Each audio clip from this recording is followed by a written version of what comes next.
자비로우신 우리 아버지 하나님, 오늘도 저희들을 한자리에 불러 모아주시고 하나님의 말씀으로 또 여러 가지 궁금한 것을 풀 수 있는 시간 주신 것을 감사합니다. 이 시간 주 성령께서 함께해 주시고 하나님의 말씀을 사모해서 모인 각 사람 주의 거룩한 손으로 붙잡아 주시고 또 주의 풍성하신 은혜로 채워 주옵소서. 역사의 마지막 시대를 살아가는 저희들 더욱 마음을 일깨워 주시고 영혼 속에 큰 확신과 위로와 용기를 주셔서 이 험악한 세상을 주의 능력에 의지해서 잘 이겨나갈 수 있도록 도와주옵소서. 오늘 모든 시종 함께해 주시고 도와주시옵소서. 주 예수 그리스도 이름으로 기도하옵나이다. 아멘.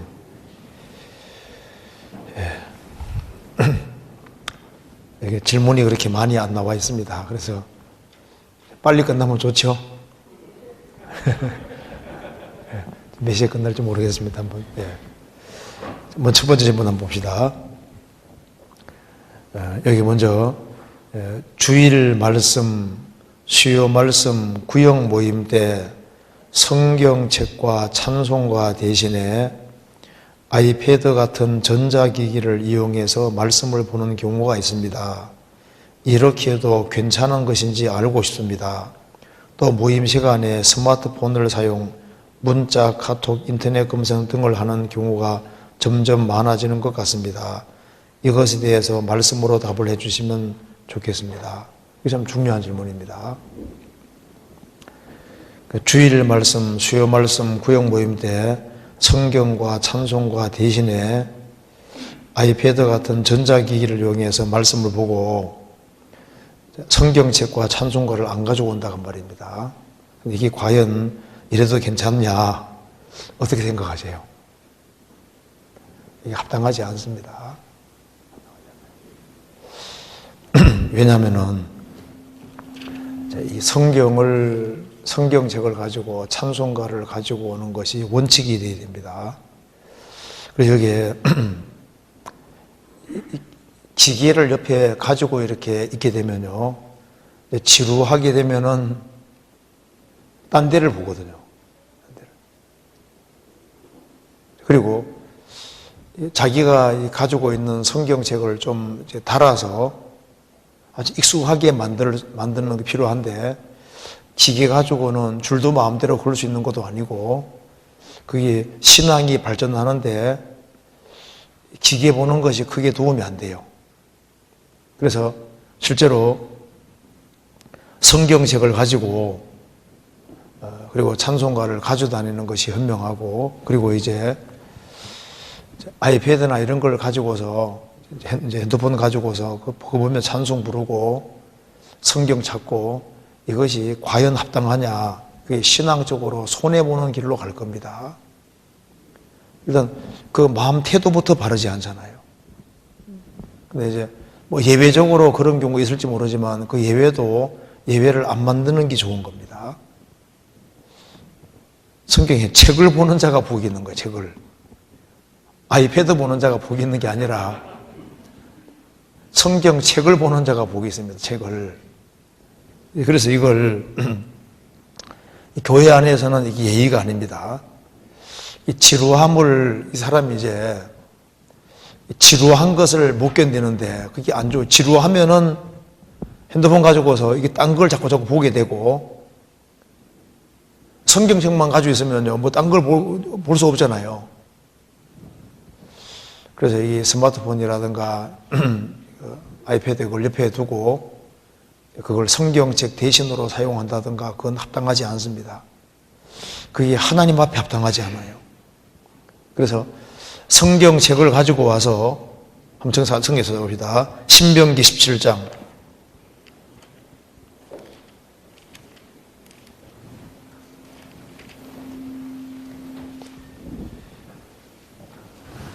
19절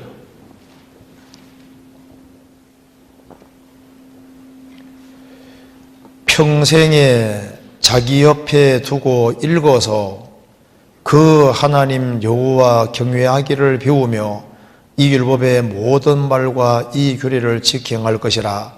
그리하면 그의 마음이 그 형제 위에 교만하지 아니하고 이 명령에서 떠나 좌로 나우로나 치우치지 아니하리라.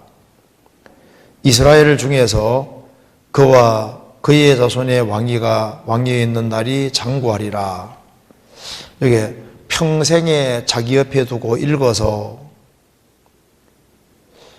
이 성경책을 옆에 두고 평생에 자기 옆에 두고 읽어서 성경책을 아주 마르고 닳도록 성경에다 줄도 긋고 글도 이렇게 해서 익숙하게 찾도록, 어떤 사람 아이패드 찾는 게 익숙하다 그러는데요, 그거 신앙이 발전하는 데는 책 가지고 하는 것이 훨씬 익숙합니다. 그리고 아이패드 가지고 책을 많이 읽어갔느냐, 천만의 말씀이라고 생각합니다. 책 자체를 가지고 책 읽는 것이 낫지, 이게 아이패드 같은 거 이런 거 가지고서 책을 진짜 많이 읽게 될까요?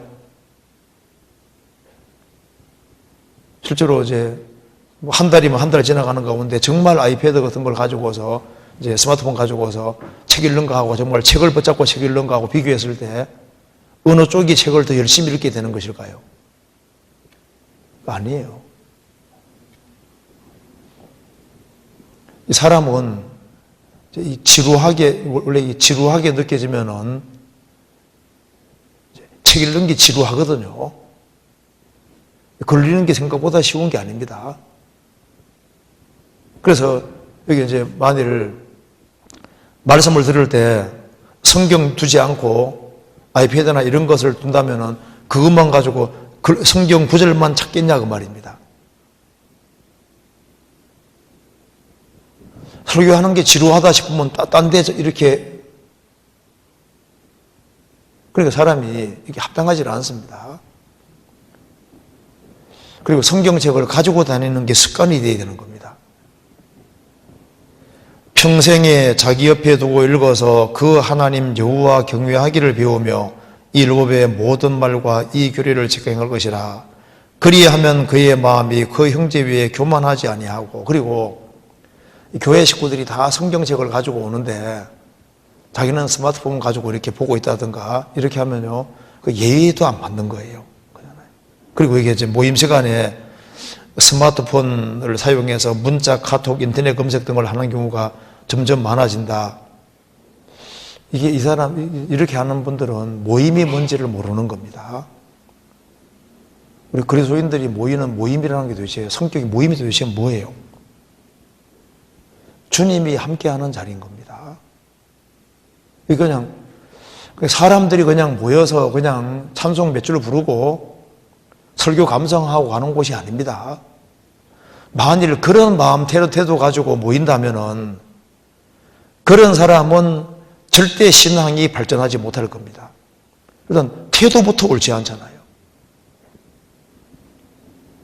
이 그리스도인의 모임은 너무나도 이게 중요한 겁니다. 액세서리가 아니잖아요. 이게 얼마나 심각하고 중요한 건데.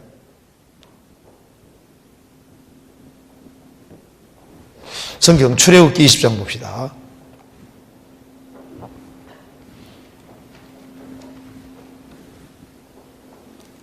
출애굽기 20장 24절.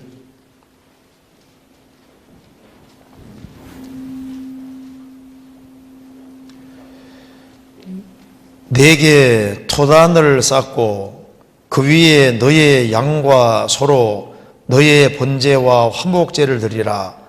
내가 물은 내 이름을 기념하는 곳에서 내게 강림하여 복을 주리라. 여기에 내게 토단을 쌓고 그 위에 너의 양과 소로 너의 번제와 화목제를 드리라. 내가 물은 네 이름을 기념하는 곳에서, 하나님께 제사 드리고 하나님을 기념하는 곳, 신약시대로 말하면 그리스도인들이 같이 주님을 경외하기 위해서, 주님을 배우기 위해서 모이는 곳입니다. 내게 강림하여 복을 주리라. 주님이 복 주려고 내려오셨는데 그게 어떤 마음 태도를 가지고 있어야 복을 받을 수 있을까요? 근데 이 그리스도인들이 참 조심성이 없어집니다. 자기 편한 대로. 그러니까 이제 그 주님이 얼마나 두려운 분인지를 잘 생각 안 하는 것 같아요.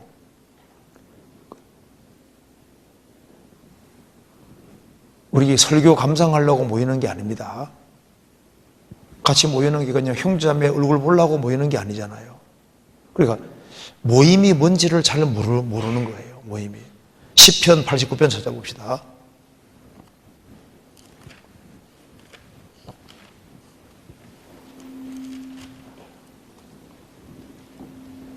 7절.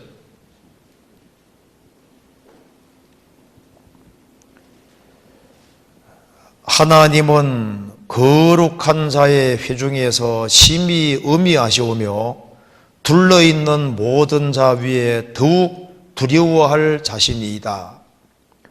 하나님은 거룩한 자의 회중에서 심히 음미하시오며 만왕의 왕이 같이 계시잖아요. 둘러있는 모든 자 위에 더욱 두려워할 자신이다. 그러니까 혼자 있는 것과 무리 중에 있는 건 이건 완전히 다른 얘기입니다.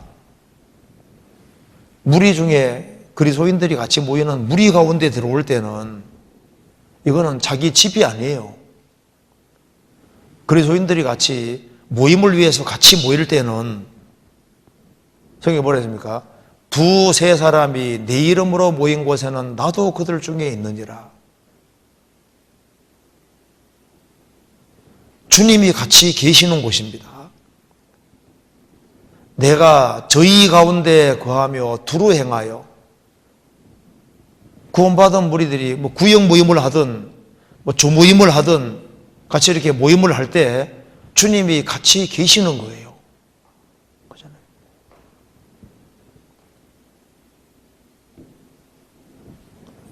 대통령이 있는 자리에서 뭔가 이렇게 그리고 이제 뭘 기계를 가져와서 막 이렇게 설교하는 거 막 적는다든가 그런 것은요, 뭔가 배우려는 마음 태도니까 그거 좋을 수 있잖아요. 근데 꼭 쓰란 말이 아닙니다. 근데 그거 말고 이걸 성경책이 있는데도 그 성경책도 안 가져오고 찬송가도 안 가져오고 그리고 아무 생각 없이 그냥 모임에 참여하고 그리고 그 태도가 바르질 않잖아요. 너희가 하나님의 성전인 것과 하나님의 성령이 너희 안에 거하시는 것을 알지 못하느뇨. 너희가 무리입니다. 너희가 하나님의 성전인 것과 하나님의 성령이 너희 안에 거하시는 것을 알지 못하느뇨. 바른 마음과 바른 태도를 가지고 있는 그 사람이 이제 하나님 앞에 축복을 받을 수 있는 마음인 겁니다. 주님이 내려다보실 때 정말 칭찬하실 거냐? 먹든지 마시든지 무엇을 하든지 다 하나님의 영광을 위해 하라고 그랬는데 그 다른 사람들에게 정말 덕이 될까? 덕이 안 될 겁니다. 주께 기쁘시게 할 것이 무엇인가 시험하여 보라 그랬는데 내가 이런 식으로 이런 태도로 행하는 것을 정말 주님이 기뻐하실까? 기뻐하지 않을 겁니다. 그래서 이게 주일날 같이 모이고 수요일 모이고 같이 모임할 때는 항상 성경책을 가지고 그래서 성경책을 좀 여러 개 사서라도 성경을 할 때 성경 자체를 가까이 할 수 있도록 이 글을 가까이 하는 것이 참 중요한 겁니다. 태초에 말씀이 계시니라. 이 말씀이 하나님과 함께 계셨으니 이 말씀은 곧 하나님이시니라. 하나님은 말씀으로 다시 나타내시기 때문에 좋은 성경책을 다 자기가 가지고 있고 그리고 항상 성경을 가까이 하고 성경책을 가지고 다니고 수시로 펴 성경을 보고 줄도 긋고 깨달아지는 건 옆에 적기도 하고 이렇게 해서 자기 것으로 만드는 그래서 아주 성경을 익숙하게 하는 그것이 정말 필요한 겁니다. 성경 시편 111편 보시겠습니다.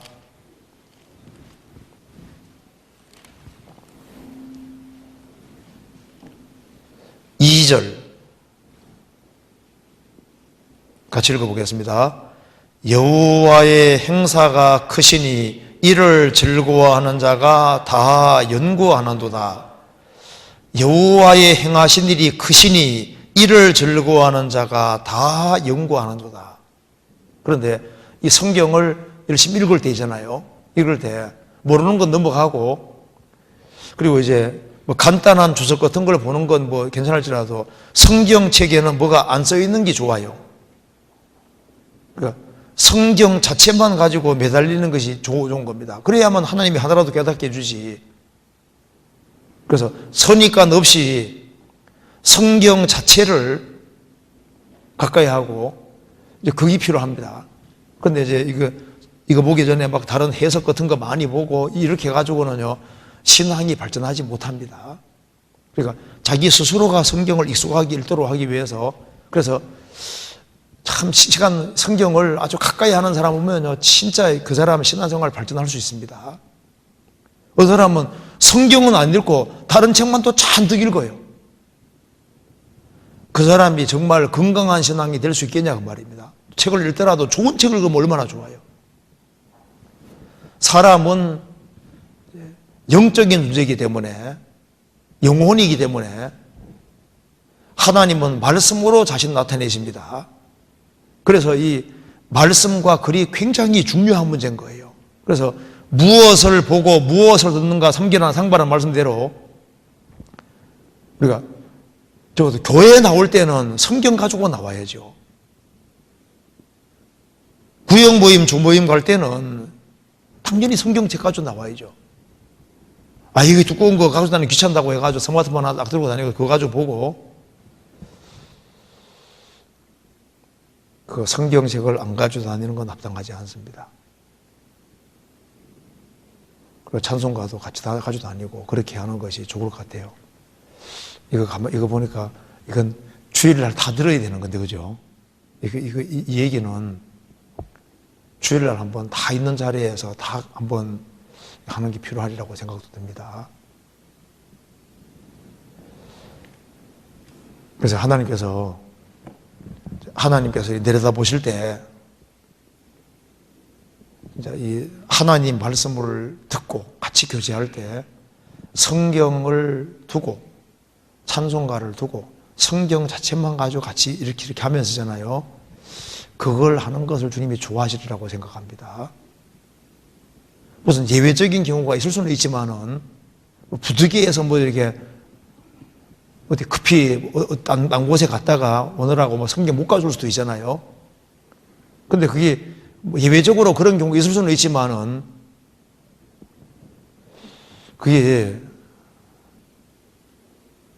이제 자기에게 이제 그 보통 평범한 일이 되고 이제 그런 식으로 되는 건 합당하지 않고, 그게 처음부터 성경을 가지고 이렇게 신앙생활을 하는 이제 그런 식으로 하는 것이 좋겠습니다. 그리고 스마트폰 이런 거 가지고 책을 열심히 읽는다는 것이 정말 가능할까? 그게 그렇지 않을걸요. 유혹이 얼마나 많은 세상인데. 그래서 성경책과 찬송과 이걸 가지고 하는 것이 꼭 좋으리라고 생각이 듭니다. 그리고 그 다음에 그 다음 질문 한번 봅시다. 예수님이 주신 세 계명 중에 두 번째에서 이웃을 내 몸과 같이 사랑하라고 하셨는데, 고린도전서 13장 사랑장에서는 자기의 유익을 굳이 아니하는 게 사랑이라고 하셨고, 한 알의 밀알이 죽어야만 열매를 맺는다고 하셨습니다. 나를 먼저 사랑해야 이웃도 사랑할 수 있나요? 아니면 나를 버리고 이웃을 사랑하는 것을 더 기뻐하시나요? 이거 생각을 해봅시다. 주님이 주신 계명 중에 하나님을 사랑하고 그 다음이 이제 요약하면은 이웃을 내 몸처럼 사랑하라고 되어 있다 그 말입니다. 그리고 고린도전서 13장에는 사랑은 자기의 유익을 굳지 않는다고 했다. 그리고 한 알이 밀알이 죽어야만 열매를 맺는다고 했다. 그래서 나를 어느 쪽이 먼저냐, 나를 먼저 사랑해야 이웃도 사랑할 수 있냐, 나를 버리고 이웃 사랑하는 어느 걸 더 기뻐하겠느냐? 어떨 것 같아요? 근데 먼저 성경 한번 찾아봅시다. 고린도전서 13장 봅시다.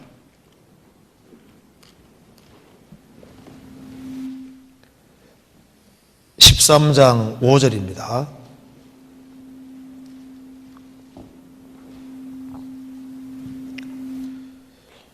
무리 행치 아니하며 자기의 유익을 굳지 아니하며 성내지 아니하며 악한 것을 생각지 아니하며, 이게 자기의 유익을 굳지 아니하며, 이 말은 자기를 돌아보지 말란 말이 아닙니다. 자기의 유익을 굳지 아니하며, 이 말은 자기 일을 하지 말란 말이 아닙니다.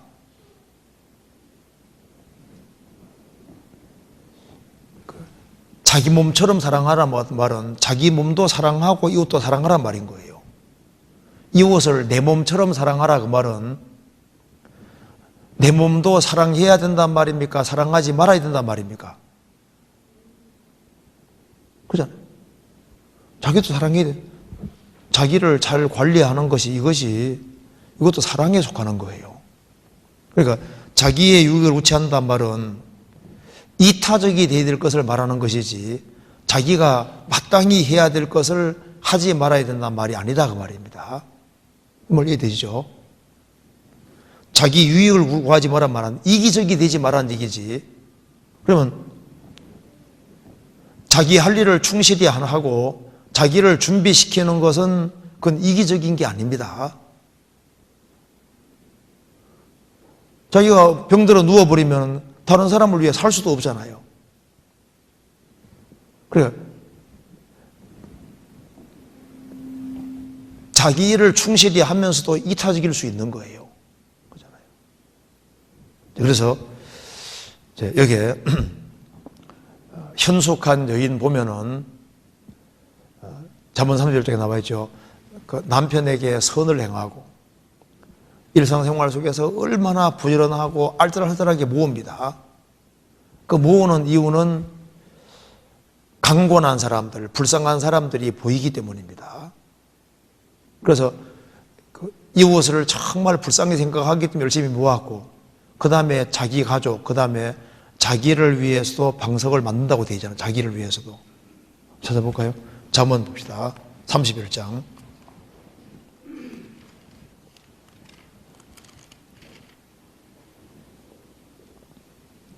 20절.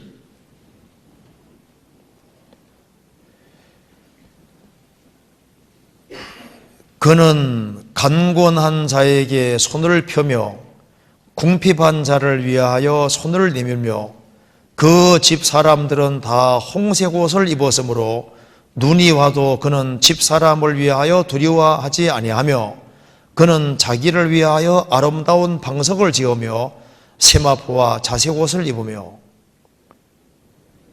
그 가난하고 불쌍한 사람들, 궁핍한 사람들을 위해 손을 내밀며, 첫 번째를 이웃 중심으로 이렇게, 이 현숙한 여인은 이웃 중심으로 되어 있습니다. 그 다음에 두 번째는 자기 집 사람들을 다 챙기잖아요. 또 하나는 그녀는 자기를 위하여 아름다운 방석을 지으며 세마포와 자색 옷을 입으며, 자기도 신경 쓰잖아요.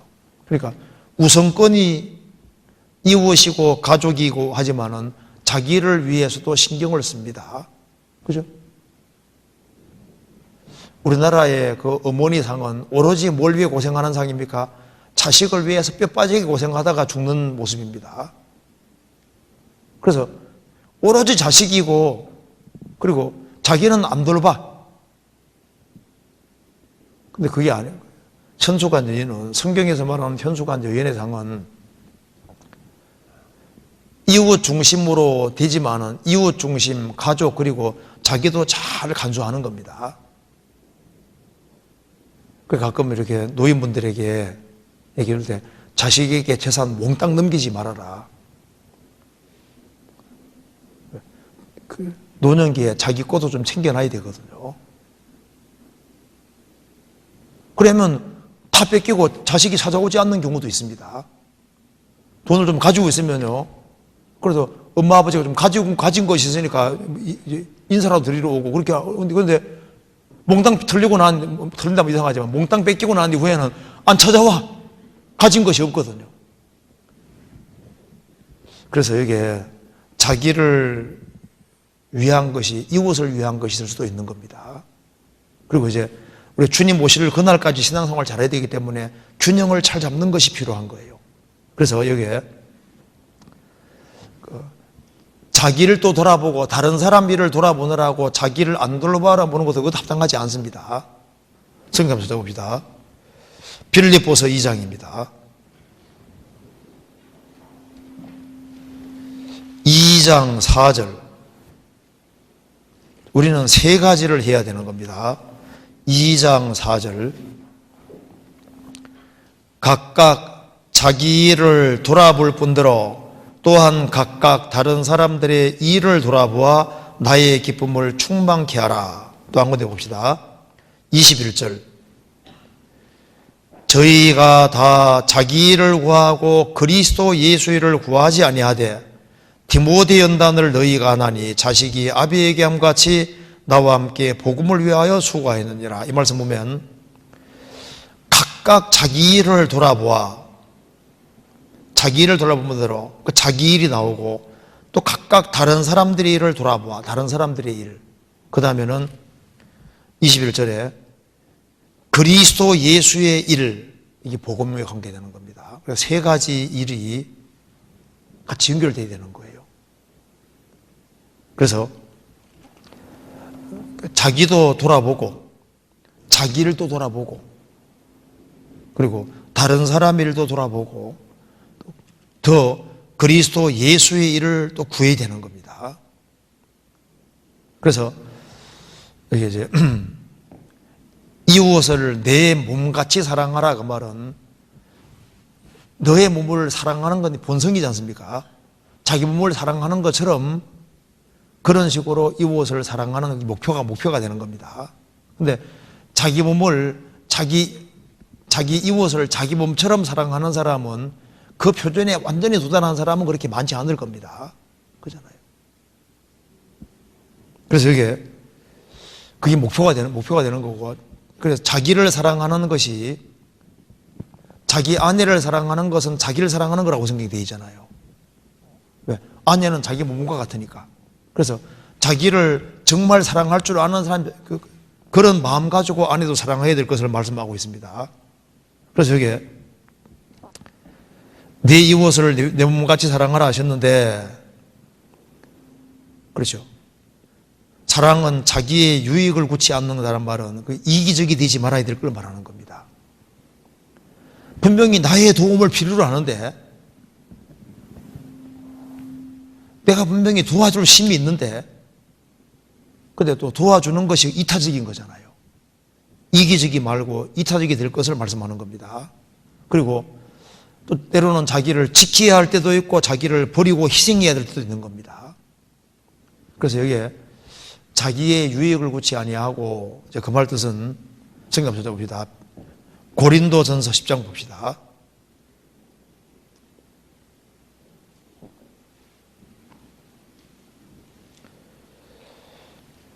10장 23절.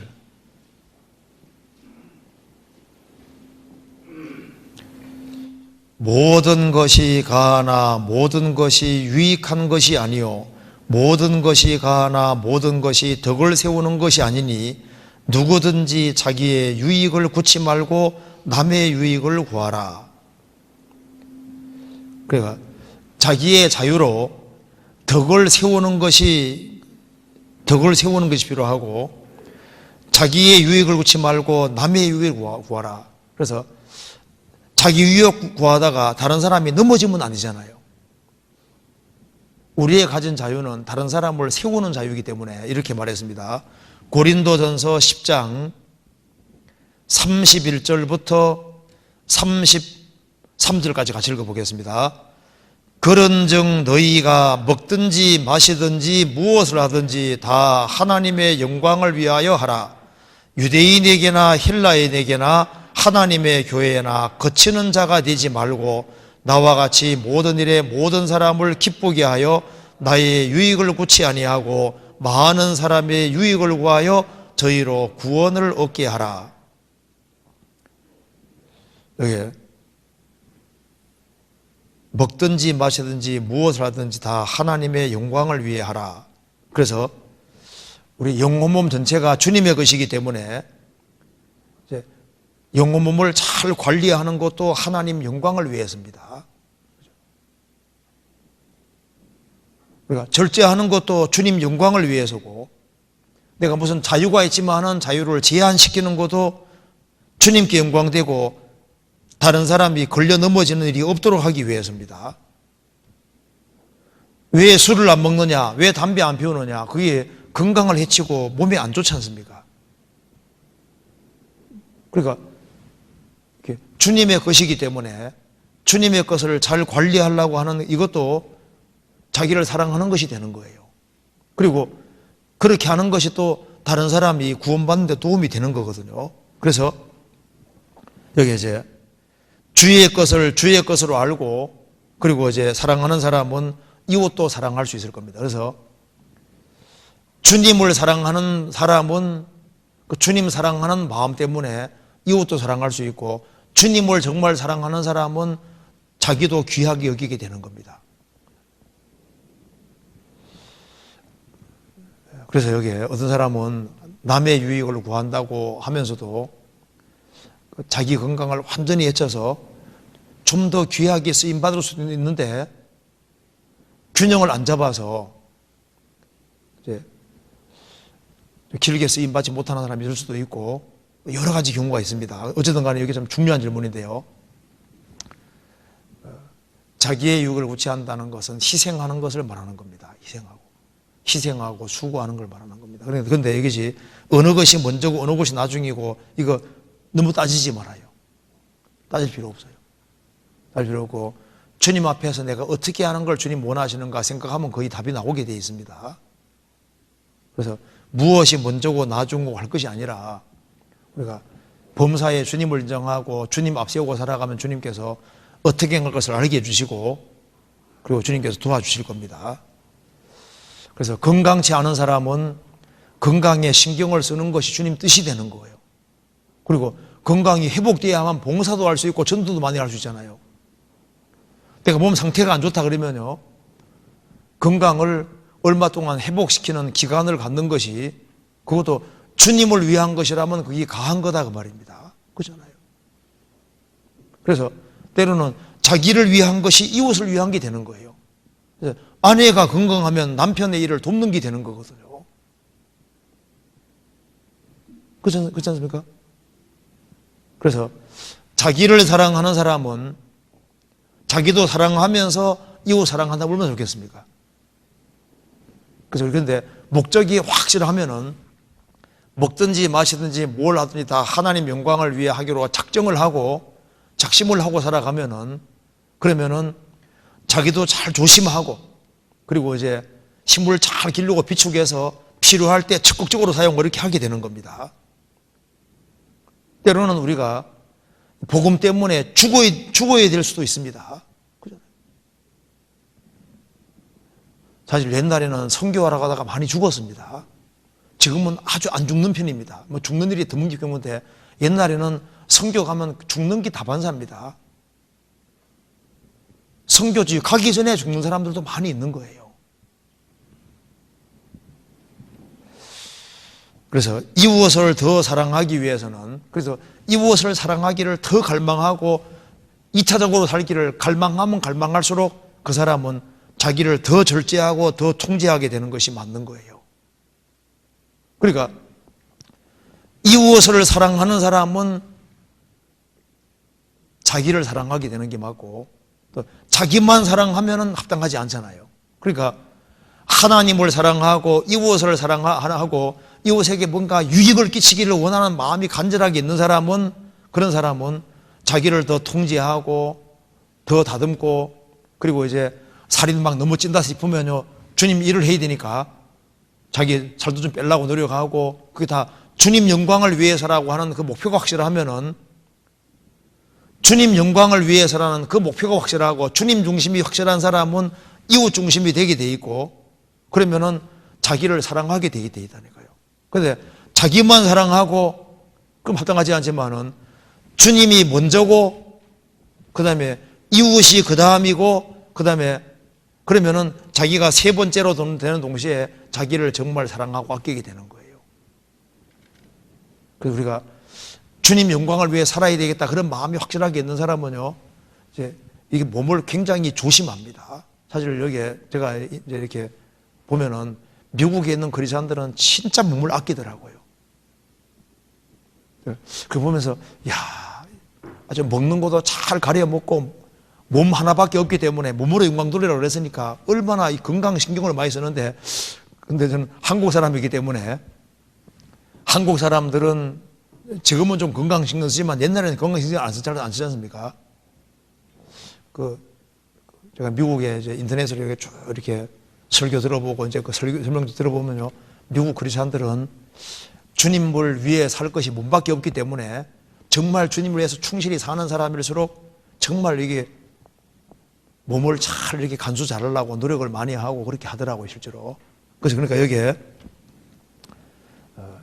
이웃 중심으로 살기를 작심하는 그런 마음 가지고 있는 사람들은, 그런 사람들은 정말 이웃을 위해 정말 살기를 갈망하는 사람은 주님께서 또 여러모로 도와주시고 지혜도 주시고 하셔가지고 지혜롭게 잘할 수 있도록 도와줄 겁니다. 그래서 뭐가 먼저고 뭐가 나중에 자꾸 따지면 헷갈려요. 이거 너무 따지지 말고, 따질 것은 내가 주님 먹든지 마시든 뭘 하든 주님 영광을 위해 하느냐, 그 목표를 확실히 가지고 주님 뭘 기뻐할 거냐 그걸 생각하며 살아가면은 이타적으로 살라고 노력하게 될 것이고, 그리고 이타적으로 살기를 갈망하면 갈망할수록 자기에 대해서는 컨트롤 잘 하려고 이렇게 하면서 하리라고 생각을 합니다.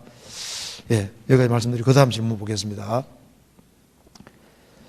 예, 마태복음 13장 52절에 새 것과 옛 것이 뭘 가리키는지 궁금하다는 얘기인데 한번 찾아봅시다. 마태복음 13장 봅시다. 저번에도 한번 배운 것 같은데요. 마태복음 13장 51절.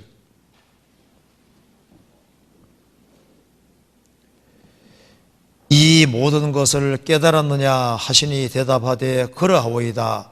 예수께서 가라사대 그러므로 천국의 제자된 서기관마다 마치 새 것과 옛 것을 그 곳간에서 내오는 집주인과 같으니라. 이거 참 굉장히 중요한 말씀입니다. 여기에 우리가 구원을 받았다는 것과 천국의 제자가 됐다는 건 조금 다르잖아요. 구원을 받은 사람에게 주님 뭘 원하시냐면 주님 제자가 되는 걸 원하십니다.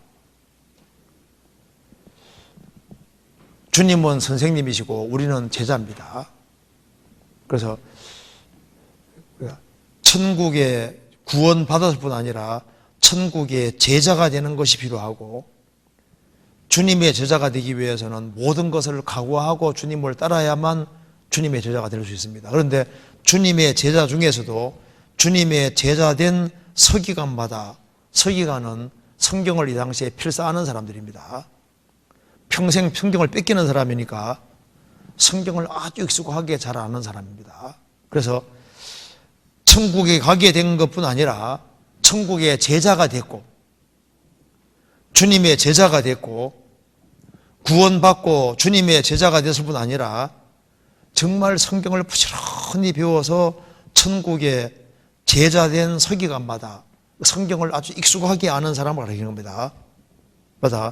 마치 뭐와 같으냐? 새 것과 옛 것을 그 곳간 창고에서 내오는 집주인과 같으니라. 여기 예수님이 직접 하신 말씀입니다. 예수님은 새 것을 가지고 오셨습니다. 그죠? 그 구약과 신약이란 말이 있는 것처럼 예수님은 새 일을 가지고 오셨고, 예수님은 새 언약을 가지고 오셨고, 새 계명을 가지고 오셨고, 모든 새로운 소망 가지고 새로운 걸 가지고 오신 겁니다. 그래서 이게 옛 것은 구약을 말하는 거고 신약은 새 것을 말하는 겁니다. 그런데 새 것과 옛 것을 마치 뭐가 같냐 하면은 묵은 곡식과 새 곡식이 있는 것처럼 새 것과 옛 것을 그 창고에서 내오는 집중 같은 일이라. 그 창고에는 묵은 곡식도 있고 새 곡식도 있고 오래된 것도 있고 이제 새로 된 것도 있잖아요. 그런데 여기에 왜 곡간이라 그랬냐면은 성경을 주님께서 이렇게 이해하도록 만드시는 겁니다. 성경이 뭐냐? 신구약 성경이 뭐냐? 이게 양식 창고다 그 말입니다. 그런데 여기 이제 이게 양식 창고인데 이 양식은 여기 가득 있는데 빼내오지 못하면은 잠겨져 있으면은 배부를 수가 없잖아요. 근데 이제 키를 열고 양식을 가져올 수 있다면은 많은 사람을 부유하게 할 수 있습니다. 성경은 이게 창고긴 창고인데 무슨 창고입니까? 끝이 없는 무한한 창고입니다. 성경 한번 봅시다. 시편 119편 보시겠습니다. 119편 96절입니다.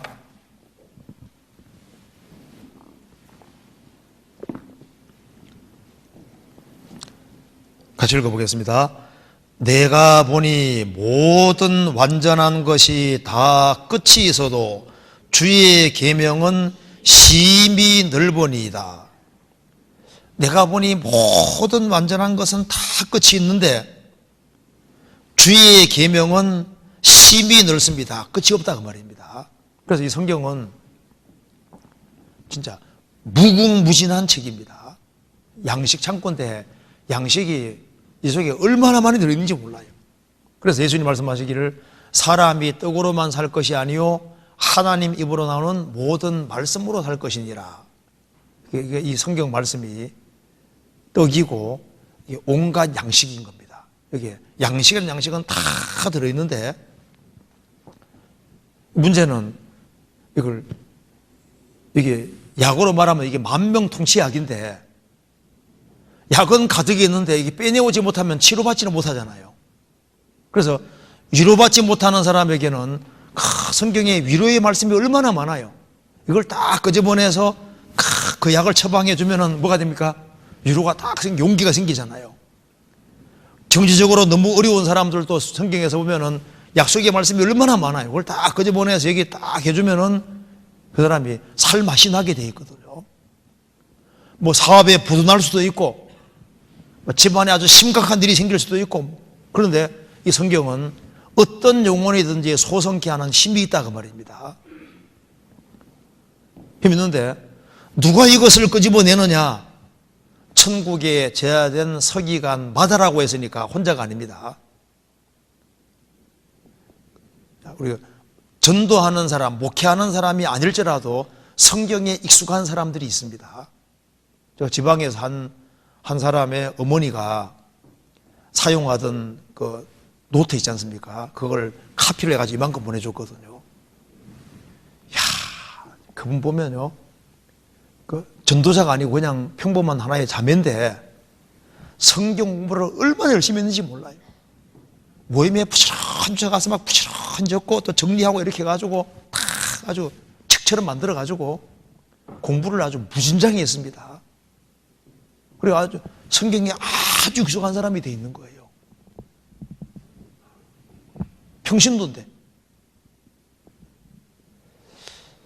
그래서 이 천국에 제자된 서기관마다 그러면 이제 자매들이 형제를 가르칠 수 없지만은 풍성하게 가지고 있으면 자기 자식을 잘 먹일 수 있잖아요. 영적으로. 그리고 또 자기의 도움을 구하는 많은 사람에게 도움을 또 줄 수 있는 겁니다. 그래서 이 곡식 창고에 많은 걸 가지고 있는 것이 필요해요. 그러니까 노아는 다른 사람들이 놀 때 방주 만들고 어떻게 했습니까? 거기에다가 곡물을 계속 들였죠. 그래서 1년 동안 방주 안에서는 정말 많이 먹을 수 있었잖아요. 풍성했습니다. 왜? 노아가 열심히 수고하고 양식을 모았기 때문에 그런 거예요. 천국에 제자된 서기관은 양식을 모으는 사람입니다. 양식을 가능하면 많이 모아야 되는 거예요. 저는 제가 공부한 거 잘 안 버립니다. 제가 뭐 이렇게 공부해 놓은 거 있지 않습니까? 그걸 아주 얼마나 애지중지하게 이사 갈 때도 있지 않습니까? 안 봐도 박스로 만들어서라도 꼭 가지고 있고. 그러니까 이게 좀 애착이라는 게 필요하거든. 애착. 성경 한번 찾아봅시다. 창세기 45장.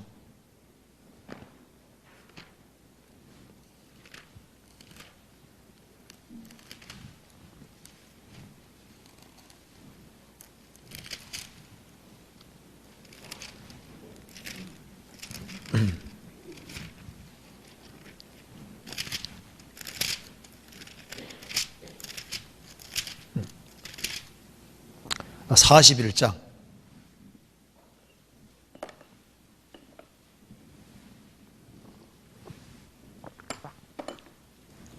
56절. 온 지면에 기근이 있음에 요셉이 모든 창고를 열고 애굽 백성에게 팔세 애굽 땅에 기근이 심하며 각국 백성도 양식을 사려고 애굽으로 들어와 요셉에게 이르렀으니 기근이 온 세상에 심함이었더라. 왜 이 성경을 이게 창고라고 표현했냐 하면요, 이 창고에 와서 여기에서 뭘 끄집어내야만 다 살게 되는 거예요. 요셉이라는 사람이 창고 가지고 있는데 7년 풍년 기간 동안에 양식을 많이 모았습니다. 기근 대비해서. 우리도 구원받았을 뿐 아니라 주님의 천국의 제자가 되고 천국의 제자가 될 뿐 아니라 서기관은 못 되더라도 서기관처럼 성경에 익숙한 사람이 될 수 있도록 노력하는 것이 사실 필요해요. 나는 뭐 가정주부인데, 가정주부를 할지라도 적어도 교회 안에서 익혀지는 말씀은 익숙하게 익혀서 복습을 열심히 하면은 익숙하게 될 수 있습니다. 제가 한 번은요, 일본에 갔을 때 한 자매님이 자기는 배운 것이 없대요. 가방끈이 짧다 그 말입니다. 근데 성경은 지혜로운 책이니까 성경을 외우기로 작정을 해서 그제 같이 이제 자동차에 이렇게 타고 가면서 얘기합니다. 제가 한번 외워볼까요? 하는 거예요. 성경 외워보시라니까 요한계시록 20장, 21장, 22장 그냥 성경을 뭐 장별로 쫙 외우는 거예요. 깜짝 놀랐습니다. 그냥 뭐 성경을 장을 외우는 게 많은 거예요. 시간 날 때마다 갖다 놓고 외우는 겁니다. 성경 외우는 게 낙이거든요. 야, 그렇게 열성을 부리더라고요. 그 사람 중에 그러니까 이 관심을 기울여 이렇게 하면은 익숙하게 될 수 있고 배운 게 적을지라도 부지런히 외우고 이렇게 하니까 정말 많은 구절들이 외우더라니까요. 그래서 이 성경에 익숙하게 되는 게 참 이게 참 중요한 겁니다. 하나님 얼마나 기뻐하시겠어요. 성경 찾아봅시다. 베드로전서 3장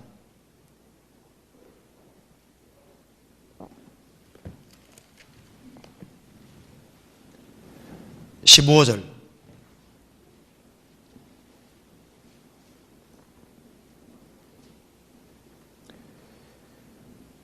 너희 마음에 그리스도를 주로 삼아 거룩하게 하고 너희 속에 있는 소망에 관한 이유를 묻는 자에게는 대답할 것을 항상 예비하되 온조와 두려움으로 하고 너희 마음에 그리스도를 주로 삼아.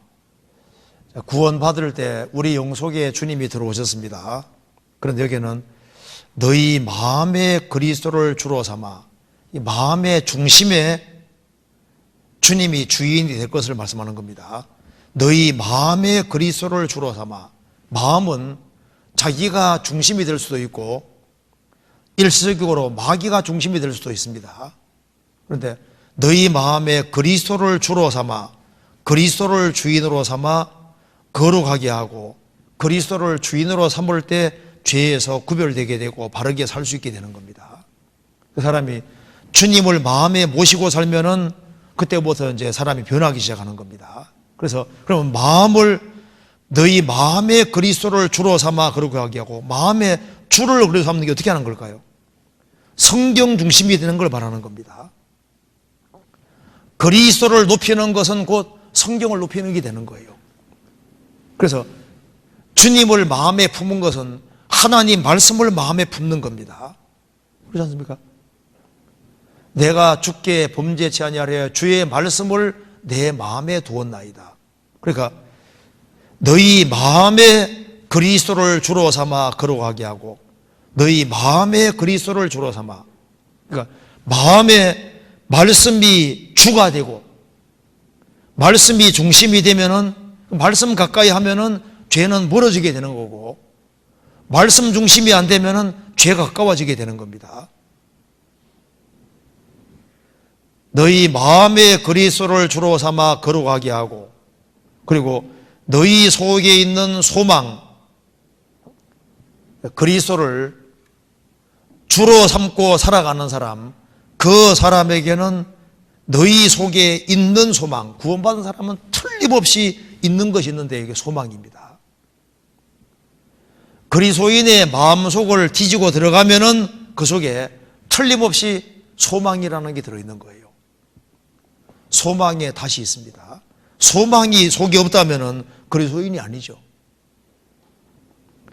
너희 속에 있는 소망에 관한 이유를 묻는 자에게는, 여기에 묻는 자가 있다고 했습니다. 그래서 이제 그리스도인이 신앙생활을 바르게 하고 주님을 주인으로 섬기고 살아가면은, 야, 저 그리스도 뭔가 다르다. 그래서 그리스도인들은 세상에 비치기 때문에 산 위에 있는 동네는 숨겨지지 않고 드러나지 않습니까? 그것처럼 주변 사람들이 보고 압니다. 저 사람 뭐가 다르다. 뭔가 소망이 있다. 그래서 소망에 관한 이유를 묻는 자에게는, 아브라함이 하나님과 함께 살았기 때문에 주변 사람들이 알았습니다. 우리는 하나님이 당신과 함께 하는 걸 봤습니다. 이삭에게도 똑같이 그렇게 얘기하잖아요. 롯은 그런 것이 없었습니다. 롯은 도덕적으로는 착했지만은 우리는 하나님이 당신과 함께 하는 걸 봤습니다. 그 말은 하지 않았습니다. 아브라함이 완벽했냐? 완벽한 게 아니잖아요. 아브라함은 완벽하지는 않지만은 주님이 함께 하셨기 때문에 주변 사람들이 봤습니다. 이게 소망에 관한 이유를 묻는 자에게는 대답할 것을 항상 예비하되, 천국에 제자된 서기관, 어떻게 해서 천국의 제자가 되고 서기관이 되냐 하면은 그리스도를 소개해 주고 싶은 거예요.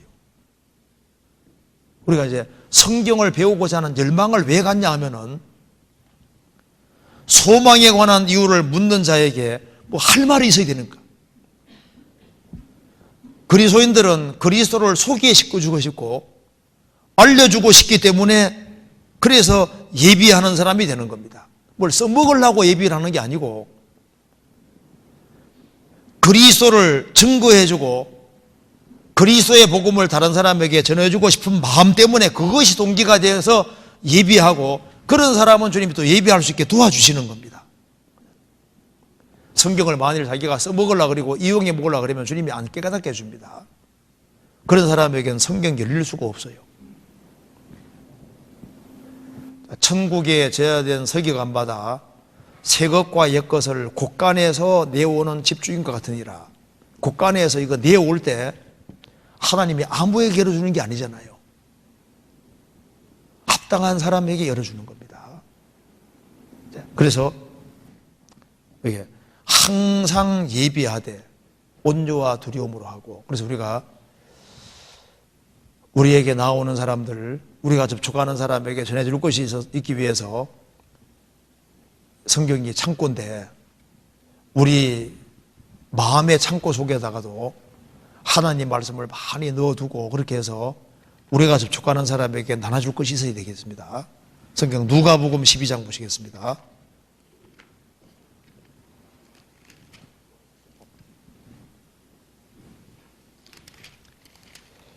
12장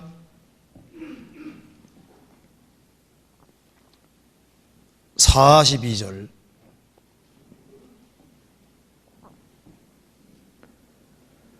주께서 가라사대 지혜 있고 진실한 청지기가 되어 주인에게 그 집 종들을 맡아 때를 따라 양식을 나눌 자가 누구냐? 주인이 이를 때 그 종이 이렇게 하는 것을 보면 복이 있으리로 그 종이 복이 있으리로다. 지혜 있는 종, 진실한 종, 지혜 있는 청지기, 진실한 청지기가 되어, 그리스도인들은 청지기입니다. 주의 것을 맡은 청지기입니다. 주인에게 그 집 종들을 맡아 때를 따라 양식을 나눠줄 자가 누구냐? 주인이 이를 때 그 종이 이렇게 하는 것을 보면 그 종이 복이 있으리로다. 그래서 성경은 이렇게 생각하면 됩니다. 성경은 이 약방입니다. 약방. 약국이에요. 약국. 이 병원이나 마찬가지다 그 말입니다. 이 양식 창고인 거예요. 그래서 배고픈 사람은 어디로 달려가야 되느냐? 성경에 달려가야 되는 거예요. 병든 사람은 어디로 가야 되느냐? 성경으로 가야 되는 겁니다. 상처받은 사람은 어디로 가야 되느냐? 성경으로 가야 되는 거예요. 그러면 성경이 놀라운 힘이 있습니다. 왜냐하면 하나님 말씀 가는 곳에 뭐가 갑니까? 성령이 같이 가시는 거예요. 내가 너희에게는 말이 곧 영이요 생명이니라. 그렇게 되어 있잖아요. 그래서 여기 천국에 제자된 서기관마다 새 것과 옛 것을 내오는 집주인 같으니라. 새 것은 신약이고 옛 것은 구약인데 이게 다 연결되어 있는 겁니다. 이런 생각 해보셨어요? 여기에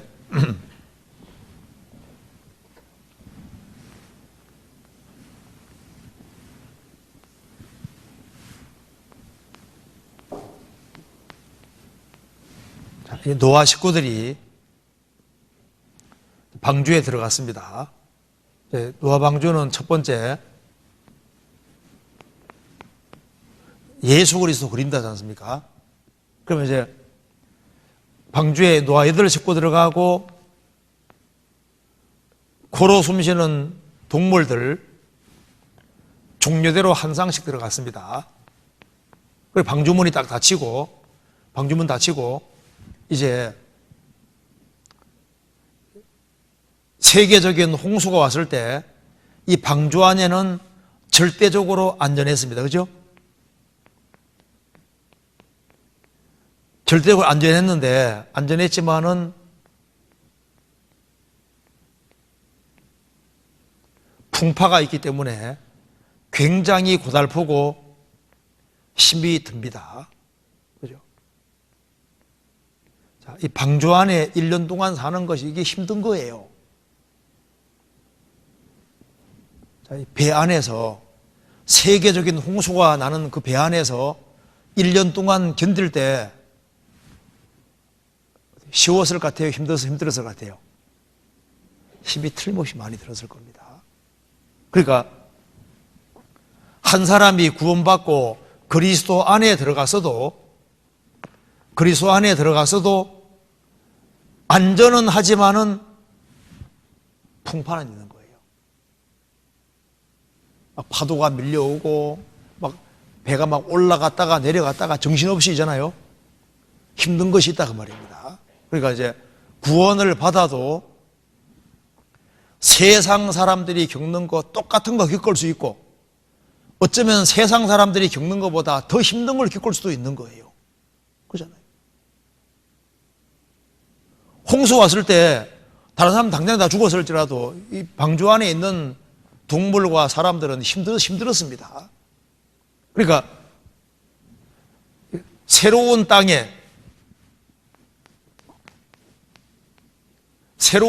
갈 때까지는 고달픈 것이 있는 거예요.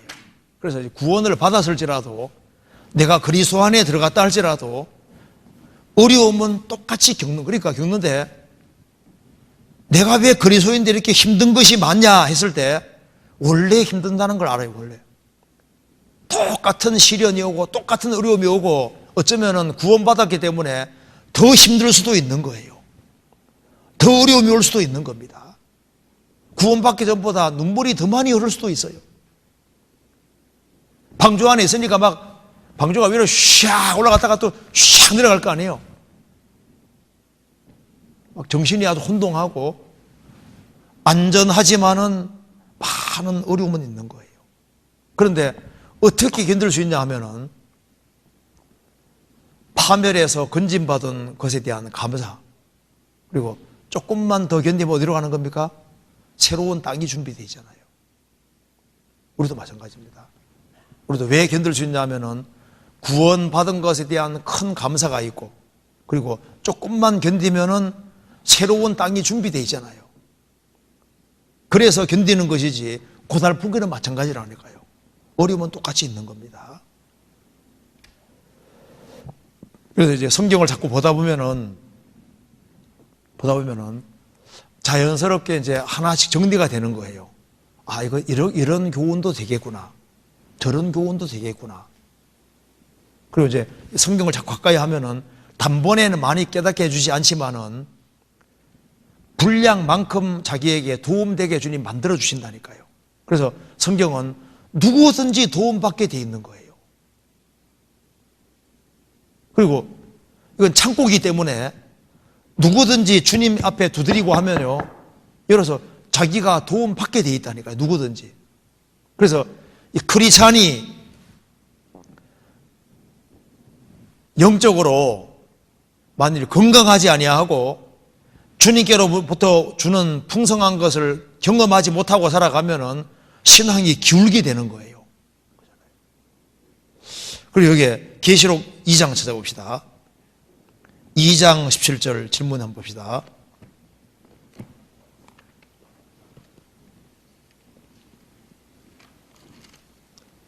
(2장 17절)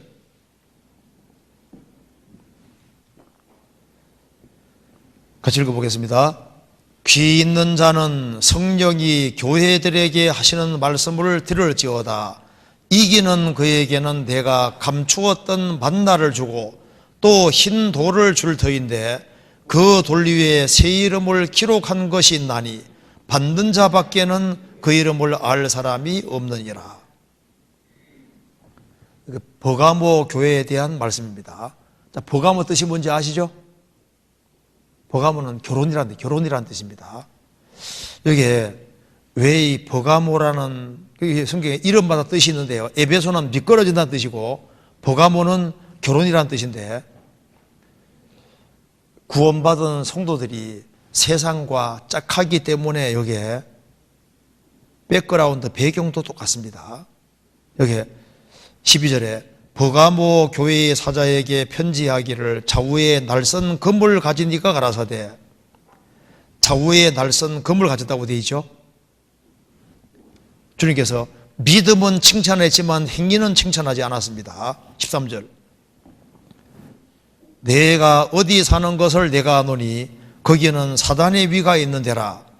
내가 내 이름을 굳게 잡아서 내 충성된 증인 안디바가 너희 가운데 곧 사단에 거하는 곳에서 죽임을 당할 때에도 나를 믿는 믿음을 저버리지 아니하였도다. 자, 주님 믿음은 칭찬했습니다. 14절 그러나 내게 두어 가지 책망할 것이 있나니 거기 내게 발람의 교훈을 지키는 자들이도다. 발람이 발락을 가르쳐 이스라엘 앞에 올무를 놓아 우상의 제물을 먹게 하였고 또 행음하게 하였느니라. 이와 같이 내게도 니골라상의 교훈을 지키는 자들도 있도다. 그러므로 회개하라. 그리하지 않으면 내게 속히 임하여 내 입의 금으로 그들과 싸우리라. 읽어봅시다. 버가모 교회 성도들은 이 버가모 우상 숭배가 가득한 지역에서 믿음을 가지고 있었습니다. 믿음을 가지고 있었는데 유혹이 많다 보니까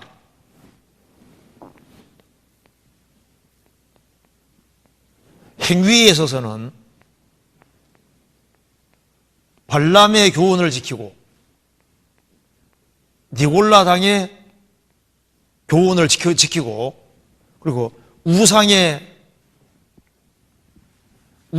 제물을 먹었다고 했습니다.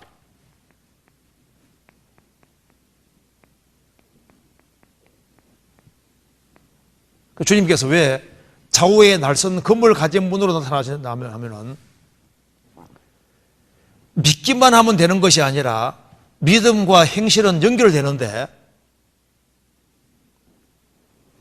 믿으면 됐고 행위에 있어서는 구별되지 못하기 때문에 주님께서 좌우에 날선 금을 가진 분으로 금처럼 안 생겼죠. 금 가지고 나타나는 이유가 구원받았다고 하고서 구별되지 않는 걸 책망하시는 겁니다. 그래서 우상의 제물 먹는 걸 책망하시면서 17절을 보세요. 귀 있는 자는 성령이 교회되게 하시는 말씀을 들을지어다. 이기는 그에게는 내가 감추었던 만나를 주고, 여기 봅시다. 이기는 그에게는 우상의 제물을 이기고 거짓된 것을 이기는 겁니다. 이기는 그에게는 뭘 주십니까? 감추었던 만나를 주고. 자, 만나는 예수님의 그림자입니다. 예수님 말씀하시기를 나는 하늘에서 내려온 산떡이니 사람이 이 떡을 먹으면 영생하리라. 근데 만나긴 만난데 감추인 만나라 그랬죠? 그러니까 우상의 제물을 먹고 세상과 짝하고 세상 것을 먹고 즐기는 사람들은 이 감추인 만나를 맛보지를 못하는 거예요. 그러니까 둘 다 먹을 수는 없거든요. 그래서 이제 만일 구원받지 아니한 사람도 마찬가지입니다. 구원받지 아니한 사람도 왜 주님을 경험하지 못하고 왜 구원받지 못한다 하면은 세상 것을 마음속에 완전히 받아들이고 세상 것에다 찌들어 있으니까 주님 것이 들어갈 자리가 없는 거예요. 구원받고 난 다음에도 마찬가지입니다. 구원받고 난 다음에도 이 세상이나 세상에 있는 것들을 사랑치 말라. 누구든지 세상을 사랑하면 아버지 사랑이 그 속에 있지 아니하니. 그러니까 세상을 사랑하는 마음이 있으면은 우리가 아직까지 주님에 대해서 모르는 것이 너무 많습니다. 감추인 만나 골로새서 2장 보면은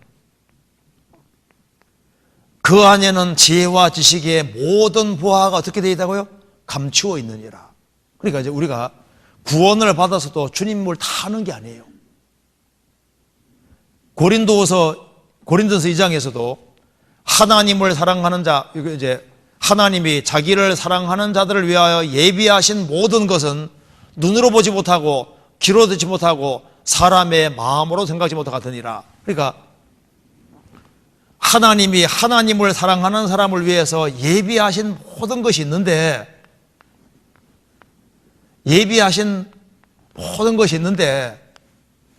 성령으로 이것을 보이셨다.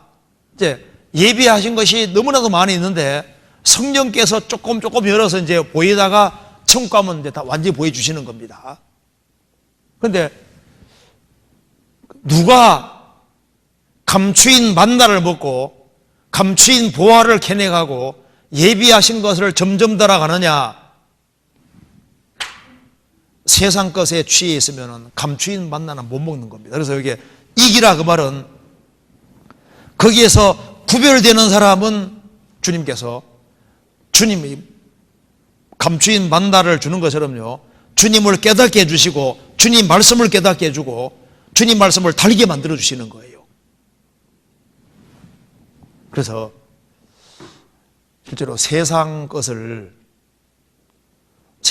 마음에 정복되어 있는 사람은 신앙생활이 참 재미없습니다. 맞죠? 그래서 이 세상 것이 딱 정복되어 있으면요, 봉사하는 거 진짜 싫어, 그죠? 또 김장봉사야. 오늘 김장봉사 많이 했잖아요. 자매님들. 이거 많이 나오셨더라 보니까. 그리고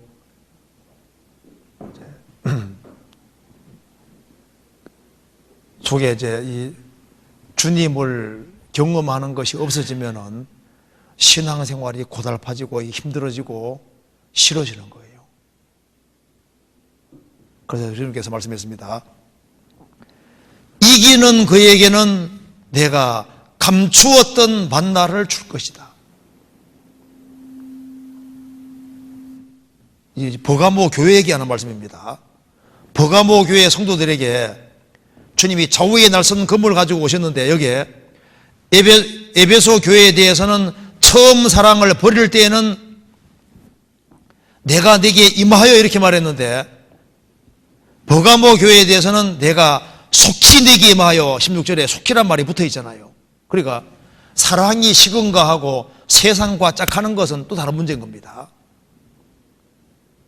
부부 사이에 사랑이 시건가하고 딴 데 눈 돌리고 딴 남자 가까이 하는 건 다른 문제잖아요. 그래서 이게 내가 속히 임하여, 그래서 이게 발람의 교훈을 지키고 니골라당의 교훈을 지키고 세상과 짝하면은 감추있던 만나는 못 먹는 거예요. 우리가 구원받고 주님 앞에 갈 때까지 계속적으로 주님을 알아가야 되는 겁니다. 우리가 주님의 것을 먹는 거지 않습니까? 그는 나로 더불어 먹고 나는 그래도 먹으리라. 같이 먹고 마시는 건데 그 주님께서 감추었던 만나를 주고 신령한 것을 깨닫게 도와주시는 겁니다. 어떤 사람은요, 한때는 참 지혜가 있었거든요. 근데 모임에 나갔어요. 나중에 만나보면요, 그렇게 엉뚱하게 될 수가 없어요. 지혜가 싹 사라져 버렸습니다. 있는 줄 아는 것까지 싹 빼앗기고 아무것도 없는 거예요. 그렇게 될 수 있습니다. 감추었던 만나를 주고 또 신도를 줄 터인데, 신도를 준다 하니까 이게 신도를 도대체 뭐냐 하는데요. 이거는 먼저 이거 알 필요 있습니다. 이게 성경에서 백그라운드 배경을 가지고 있는 겁니다. 배경 가지고 있으니까 먼저 요걸 이해하기 위해서 한번 찾아봅시다. 그 뒤에 요한계시록 3장 봐봐요. 3장 16절을 보시겠습니다. 내가 이같이 미지근하여 더럽지도 아니하고 차지도 아니하니 내 입에서 너를 토하여 내시리라. 그리고 또 18절 끝에는 안약 사사발라 보게 하라 말이 나와 있지 않습니까? 이게 무슨 말이냐 하면은 이것이 라오디게아 성도들은 이해가 너무 잘 되는 거예요. 왜 이 구절이 이해가 잘 되냐 하면은 여기 이제 라오디게라는 지역이 이렇게 있으면은 그 위쪽이 히에라볼리입니다. 그 히에라볼리에서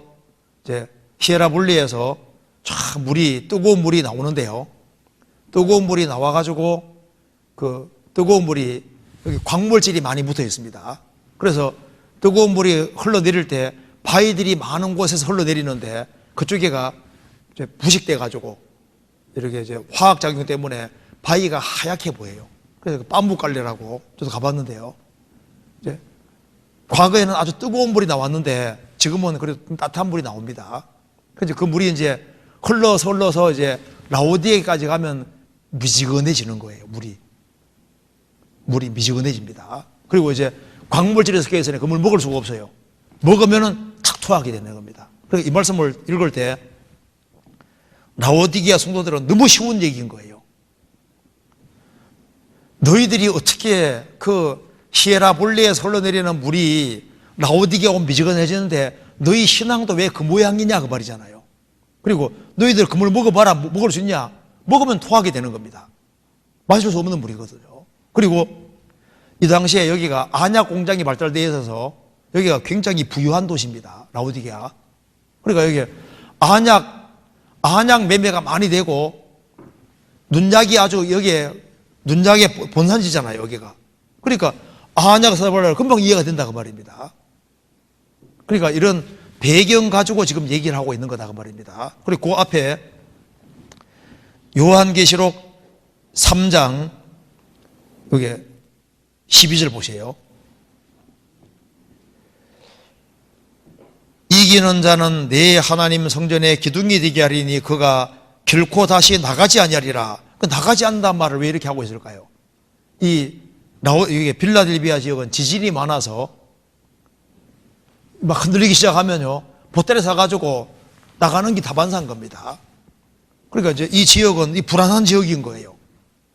그래서 이제 지진 끝나면 다시 돌아오고 지진 위험이 있으면 또 도망갔다가 항상 도시 안에 있다가 나가는 게 다반사이기 때문에 너희들이 그런 걸 많이 봤는데 천국은 그런 곳이 아니라 한 번 들어오면 다시 나가는 그런 일은 없고 여기는 영원히 안전한 곳이다. 그 백그라운드를 가지고 있다 그 말입니다. 그것처럼 저게 버가모 지역에서도 신도를 줄 터인데 하면은 이 사람들은 금방 이해되는 거예요. 이 당시에 버가모 지역에서 법정에서 재판 같은 걸 할 때, 재판할 때 패자에게는 금문들을 두고 승자에게는 법정에서 이렇게 심리에서 이긴 사람에게는 힌도를 주는 풍습이 실제로 있었거든요. 그러니까 이 사람들은 금방 이해되잖아요. 그래서 또 힌도를 줄 터인데 하면은 구별되는 그 사람에게는 주님께서 힌도를 준다 그 말은 그것을 신앙생활 바르게 한 것을 인정해 준다는 표가 기본적으로 되는 거예요. 그러니까 이제 기본적으로 그렇게 이해가 된다 그 말입니다. 이 사람들에게는 이게 어려운 말이 아닌 거예요. 그리고 신도를 줄 터인데 그 돌 위에 새 이름을 기록한 것이나니 새 이름을 기록한 신도를 준다 그 말입니다. 그 얘기를 하고 있는데, 그럼 여기 이제 새 이름을 기록한 흰돌이 있는데, 그러면 새 이름이 뭐고 흰돌이 뭐냐 하는데요. 성경에서 이제 풍습을 말하는 동시에 돌은 또 예수님이잖아요. 예수님이 산 돌이라고 했습니다. 이사야 28장도에서도 예수님이 돌이라고 그랬고, 베드로전서 2장에서 예수님이 돌이라고 했지 않습니까? 예수님은 돌은 돌인데 또 성결한 돌이기도 하잖아요. 흰돌. 그런데 여기 만나를 준다 했을 때 만나도 주님을 주시는 거고 또 돌도 주님이니까 주님이 주시는 거잖아요.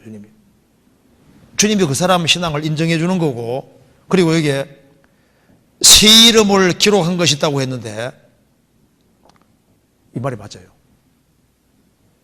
사람이 구원을 받고 이 우상이 있고 여러 가지 어려움이 있지만 이 어려움을 잘 이겨나가면은 주님께서 이겨나가는 속에서 신앙이 업그레이드 되는 겁니다.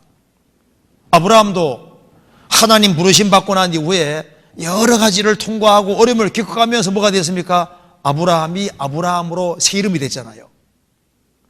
야곱도 처음에는 야곱이고 축복받아서도 야곱인데 처가살이 20년 하면서 고생을 많이 하고 어려움을 많이 겪고 그래서 주님 붙잡고 살고 그렇게 해서 야복강 가해에서 실제로 뭐가 됐습니까?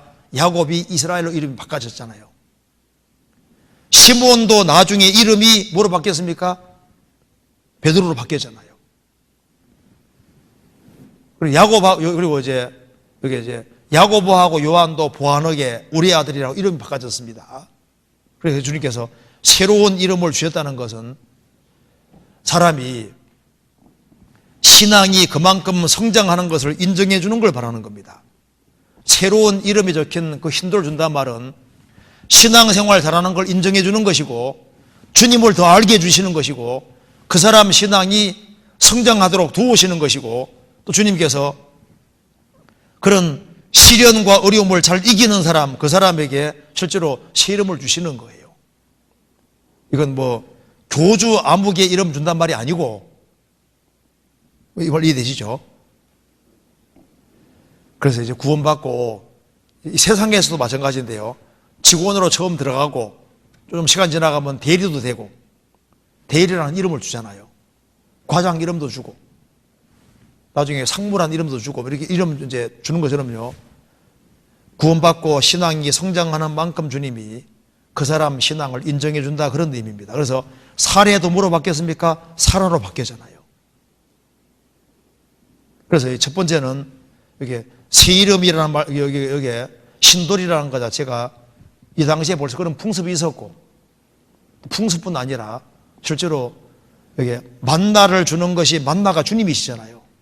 돌도 예수님이기 때문에 주님을 더 알게 해주시고, 그래서 이 우상에서 구별되는 사람, 세상 것에서 구별되는 사람은 주님의 신령한 것을 주님께서 주시는 거예요. 그리고 주님께서 미처 깨닫지 못했던 것들을 깨닫게 도와주시고, 그리고 그 사람 신앙이 성장하도록 도우시고, 어떤 사람 봐요. 구원받고 정상적으로 신앙생활 하면요, 야, 많이 성장했구나 알잖아요. 달라졌다 그 말입니다. 그 전에 아무개가 아니다 그 말입니다. 신앙이 성장한 겁니다. 자, 그래서 그렇게 좀 이해를 하면 되겠습니다. 그래서 여기 이제 핵심적으로 중요한 것이, 우상의 재물을 먹는 사람은 감추었던 만나는 못 먹습니다. 이 세상 것에 붙잡혀 있는 사람은 주님의 칭찬이라든가 신앙의 성장이라 이건 기대할 수 없고, 그 사람은 새 이름을 얻을 수 없고 신앙이 성장 못할 거 아니에요. 롯은 롯으로 끝나지 않습니까? 그러니까 새 이름을 준다는 말은 이런 신앙이 성장하도록 도우시는 걸 말하는 거예요. 그렇게 하면 되겠습니다. 그 다음에 봅니다. 사무엘상 19장 보시겠습니다. 19장 20절. 이것도 참 중요한 질문입니다. 오늘 아마 이 질문이 제일 중요한 질문이 될 수도 있으라고 생각합니다. 사무엘상 19장 보시겠습니다.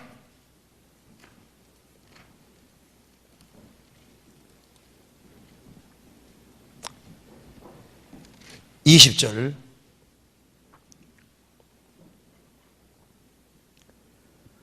사울이 다윗을 잡으려 사자들을 보내었더니 그들이 선지자 무리에 예언하는 것과 사무엘이 그들의 수령으로 선 것을 볼 때에 하나님의 신이 사울의 사자들에게 임하매 그들을 또 예언한지라.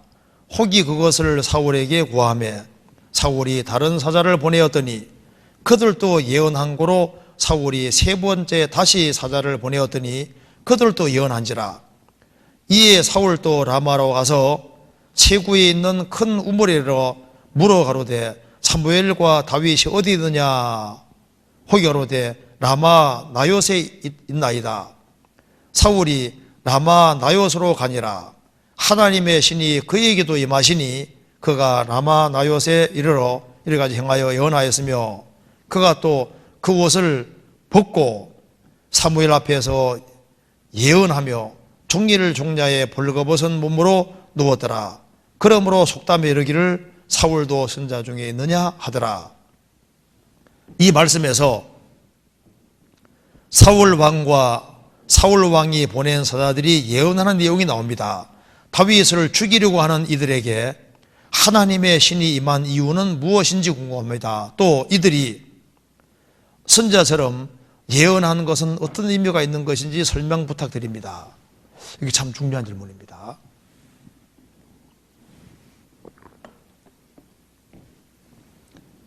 여기에 사울이 다윗을 죽이려고 했습니다. 여러 번 시도했잖아요. 이제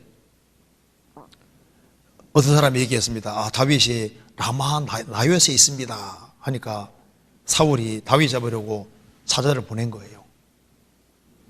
보냈는데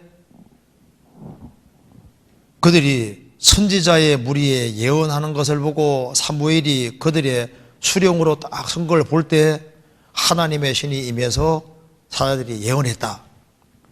다른 사자들을 보내니까 또 예언했고 세 번째 보내도 예언했고, 그래서 이제 사울이 직접 이제 무장하고 또 갔는데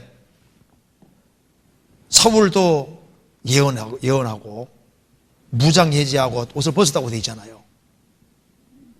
이것이 도대체 무슨 어떤 의미가 있느냐, 왜 이렇게 했느냐, 죽이러 갔는데 어떻게 이런 일이 있을 수 있냐고 말입니다. 여기서 먼저 우리가 생각할 것이 있습니다. 자, 먼저 한번 찾아봅시다. 사무엘상 10장 봐봐요.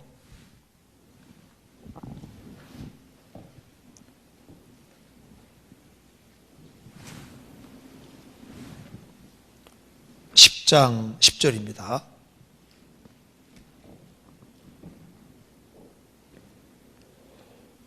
그들이 산에 이를 때에 선지자의 무리가 그를 영접하고 하나님의 신이 사울에게 크게 임함으로 그가 그들 중에서 예언하니 전에 사울을 알던 모든 사람이 사울의 선자들과 함께 예언함을 보고 서로 이르되 기스의 아들의 당한 일이 무엇이뇨 사울도 선자들 중에 있느냐 하고,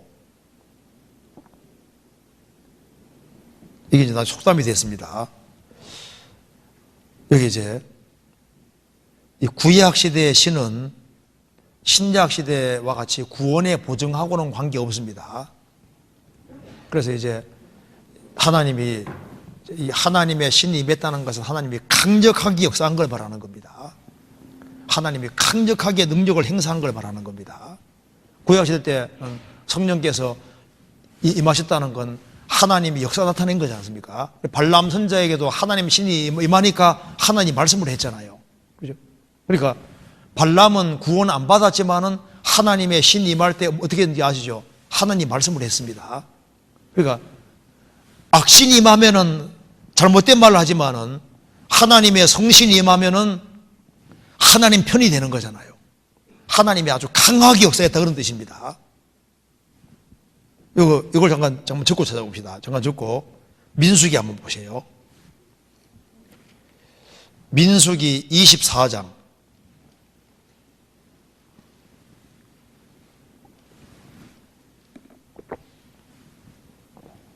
2절.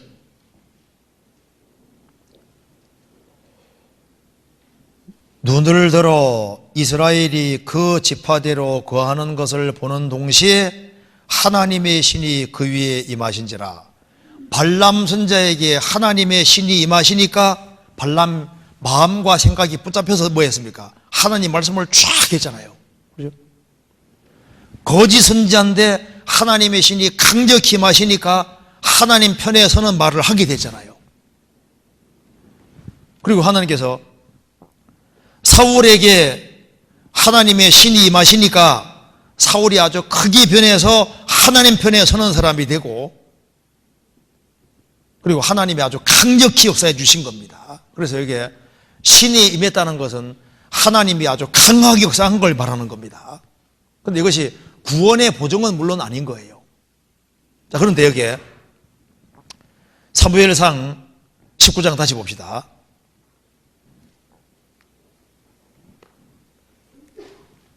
사울에게 신이 임해서 하나님이 강력히 역사하셨는데 사울이 하나님 말씀을 어기니까 하나님의 신이 떠나셨잖아요. 떠나셨는데 여기에 다시 봅시다. 20절에 사울이 다윗을 잡으려고 사자들을 보내었더니 그들이 선지자 무리에 예언하는 것과, 중요한 구절이 바로 이겁니다. 사무엘이 그들의 수령으로 선 것을 볼 때, 사무엘이 기도의 사람입니다. 사무엘이 하나님의 사람이잖아요. 그리고 다윗에게 기름 부음 받은 사람, 기름 부은 사람이잖아요. 그런데 이 사무엘이 그들의 수령으로 선 것을 볼 때에 사무엘이 그 사울이 보낸 사자들이 다윗을 잡으러 올 때 어떤 심정이었을까요? 이 사람들이 큰 죄를 짓는 거니까 하나님께 어떻게 기도했을 겁니까? 하나님 저들을 정말 막아주시라고 기도했을 거 아니에요. 그래서 하나님께서 이 사무엘의 그 기도와 그 간절한 마음을 아시고 하나님의 신이 임해서 다윗을 죽이러 온 사람들에게, 붙잡으러 온 사람들에게 하나님이 아주 강력 역사하니까 제정신 돌아오게 만들어서 죽이는 것을, 잡는 것을 중지하고 하나님 편에 서기에 가 돌려보냈잖아요. 다시 보내니까 하나님 신이 또 임해서 또 돌려보냈습니다. 세 번째 해도 또 돌려보낸 일이 또 벌어졌잖아요. 이거하고 똑같은 것이 뭐냐면 잠깐 찾아봅시다. 이거 잠깐 접어두시고 찾아봅시다. 요한복음 7장 봐봐요.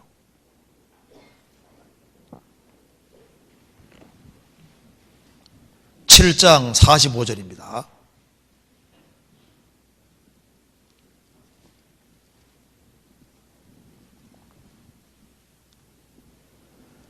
하속들이 대제사장들과 바리새인들에게로 오니 저희가 묻되 어찌하여 잡아오지 아니하였느냐?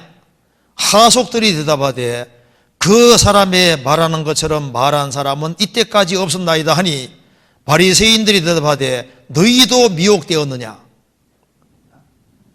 하나님이 나사렛 예수에게 성령과 능력을 기름 부어 하셨음에 저가 누리며 착한 일을 행하셨다고 했습니다. 요한복음 3장에서는 예수님은 성령을 한량없이 받으셨다고 했는데 아직은 예수님이 죽으실 때가 아니지 않습니까? 그래서 하속들이 대성들과 바리새인들에게 왔는데 왜 예수님 안 잡아왔느냐? 다윗을 잡으러 갔다가 조화돼서 왔잖아요. 하나님의 신이 강력 역사하시니까 마음이 싹 바뀌어가지고 이건 잡는 게 옳은 뜻이 아니라는 걸 알고 들어오게 됐잖아요. 예수님을 잡으러 왔는데 왜 안 잡아왔냐? 이때까지 그렇게 말하는 사람 없었습니다. 너희도 미혹되었느냐? 하나님의 성령이 배후에 역사하시는 겁니다. 하나님 말씀을 듣는 가운데 역사에서 마음을 바꾸셨잖아요. 그래서 주님을 잡으러 왔던 사람들의 마음을 바꾸고 오히려 큰 은혜를 받고 오는 경우가 있는 것처럼 여기에 사무엘이 거기에 서 있는 거예요. 사무엘이 있기 때문에 그들이 잡으러 왔지만은 사무엘이 그들을 위해서 기도했고 그리고 하나님께서 그 잡으러 온 사람들에게 아주 강하게 역사해서 그들의 마음과 목적을 싹 바꾸신 거잖아요. 그리고 이제 사울도 잡으러 왔는데 하나님께서 사울의 마음, 사울에게도 하나님의 신이 아주 강하게 임하니까 내가 잘못했구나 하는 걸 알고 이렇게 해서는 안 되지 하고 마음을 돌이키게 만들어 주신 겁니다. 그런데 또 시간 지나면 또 잡으러 또 오는 거 봐요.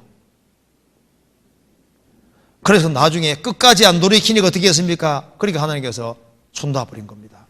그래서 사울이 결국 징계로 죽게 되는 거잖아요. 여기서 우리가 중요한 사실을 알 수 있습니다. 여기 이제 사울이 옷을 벗었다는 것은 완전히 무장해제한 거잖아요. 이제 다윗 잡으러 갈 때는 아주 어떻게 했을까요? 완전 무장했겠죠. 이놈 잡으면 아주 완전히 그냥 죽이려고 아주 각오를 하고 이제 가고 있는데 하나님의 신이 임하니까 하나님이 강력히 역사하시니까 다윗을 죽이는 걸 막는 쪽으로 역사했을 거 아니에요.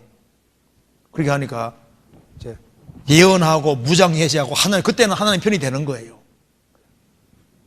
여기서 핵심적으로 중요한 것은 사무엘이 그들의 수령으로 선 것을 볼 때, 그래서 이게 한 사람이 그렇게 중요한 겁니다. 하나님이 사무엘이 있는 동안에는 블레 사람을 막으셨는데 한 사람의 힘이 그렇게 센 겁니다. 사무엘상 7장 보시겠습니다. 13절.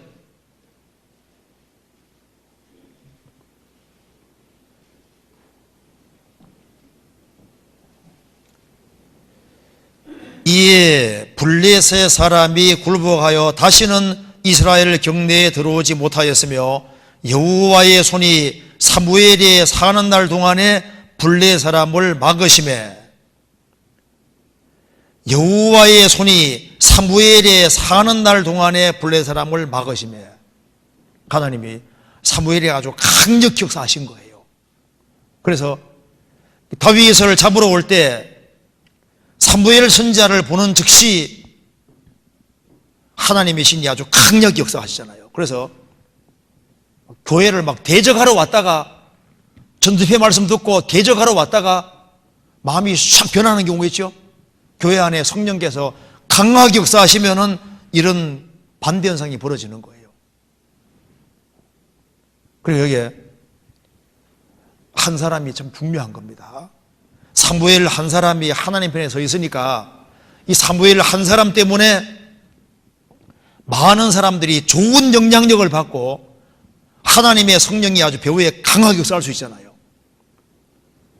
한 사람이 구원받고 신앙생활 잘하면은 그러면 그 한 사람에게 하나님이 함께 하시면은 그렇게 그리스도를 대적하는 사람들도 마음이 순화되고 마음이 바꿔지고 구원받는 일이 있을 수도 있는 거예요. 사무엘 선지자가 있으니까 하나님의 신이 강하게 역사하셨잖아요. 구원받은 사람이 신앙생활을 잘하는 게 참 중요한 겁니다. 한 사람이 주님 붙잡고 열심히 살아가면은 주님 역사하시면은 주변 사람들이 바꿔줄 수 있는 걸 여기에 보여주는 겁니다. 그렇잖아요. 그리고 또 한 가지 질문은요. 이건 이해되시죠? 이게 좀 중요한 질문입니다. 그렇게 강팍하고 완고한 사람들도 그 한 사람 때문에 하나님이 역사해 주시니까 이렇게 무장해제 당하고 바꿔지고 상황이 확 역전되잖아요. 그래서 교회도 주님 앞에서 열심히 살아가고 이렇게 하면은 그렇게 아주 완고하고 강팍한 사람들 우리 수양이 때 봐요. 도무지 구원 안 될 것 같은 사람들도 수양 갖다 놓으면은 성령께서 역사하시면은 마음이 확 바뀌잖아요. 그 적대적인 사람이 이렇게 마음이 바꿔지는 것처럼 이건 주의 신이 임하시니까 그런 것처럼요. 구약시대도 그런 것처럼 하나님께서도 구원 안 받은 배우 역사하시잖아요. 주님께서 배우 역사하시고 복음 딱 받아들일 때는 속에 들어가는데 구원을 안 받아도 배우에 일어나시는 겁니다. 성령께서. 그렇잖아요. 그 다음 질문 봅시다. 여기에 어린이 천국 잔치 때 초등학교 3학년부터 참석을 하고 있습니다. 그런데 구원을 받게 하려는 부모의 욕심에 초등학교 1, 2학년들이나 심지어 유치원 어린이들도 말씀을 듣게 하는 경우가 있습니다. 너무나 어려서 죄에 대한 회개 없이 오히려 복음을 지식으로만 알게 되는 것은 아닌지 염려가 되기도 합니다. 똑지로 듣게 하여 반발심이 생기는 것은 아닌지 걱정이 됩니다. 어떻게 하는 게 지혜로운지 말씀을 부탁드립니다. 그런데요, 대중적으로 듣게 하는 건 사실 문제 없습니다. 개인적으로 이게 정답이라고 주입시키지 아니하면요, 들어도 몰라요 무슨 말인지요. 걱정하지 말고 듣게 해도 괜찮습니다. 그리고 일단은 말씀을 자꾸 듣게 하고 이렇게 하는 것이 좋아요. 도리도리가 뭔지 아시죠? 도리도리. 원래 어릴 때 도리를 알아야 된다고 도리도리 가르친다. 도리도리 들어봤죠?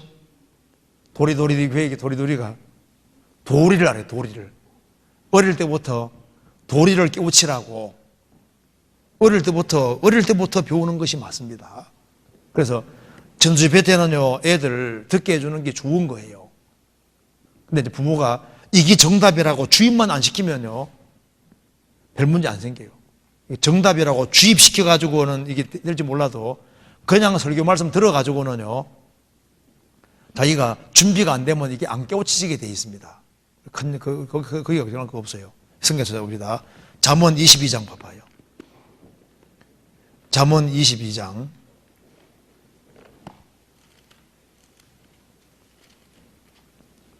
6절 같이 읽어보겠습니다. 마땅히 행할 길을 아이에게 가르치라. 그리하면 늙어도 그것을 떠나지 아니하리라. 마땅히 행할 길을 아이에게 가르치라고 했는데 마땅히 행할 일을 가르칠 때 뭐부터 가르쳐야 될까요? 여호와를 경외하는 게 지식의 근본이니까 하나님을 잘 심어줘야 되는 겁니다. 하나님을 잘 심어주고 이 성경이 하나님 말씀이라고 하는 걸 확실하게 심어서 그래서 성경 중심으로 살아야 된다는 것을 가르쳐주는 것이 꼭 필요합니다. 성경 디모데 후서 3장 보시겠습니다. 디모데 후서 3장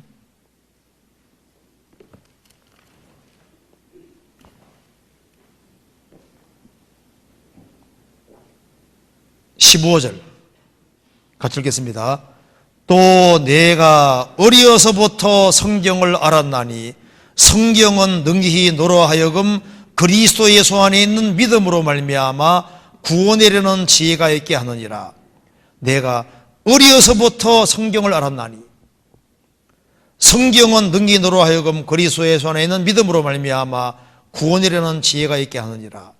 어릴 때부터 성경을 배우도록 해야 되고 전도집회 이게 어린이 청구잔치 때 초등학교 3학년 참석을 하고 있는데 구원받게 하려는 욕심에 초등학교 1학년, 2학년들 유치원들도 말씀을 듣게 하는 경우가 있다. 그런데 들어도 못 깨달아요. 걱정할 필요 없어요. 주임은 안 시키면 됩니다. 단 우리가 이제 초등학교 때는 이제 초등학교 시절에는 무서운 얘기 같은 건 잘 안 보여주잖아요. 충격받을까 봐.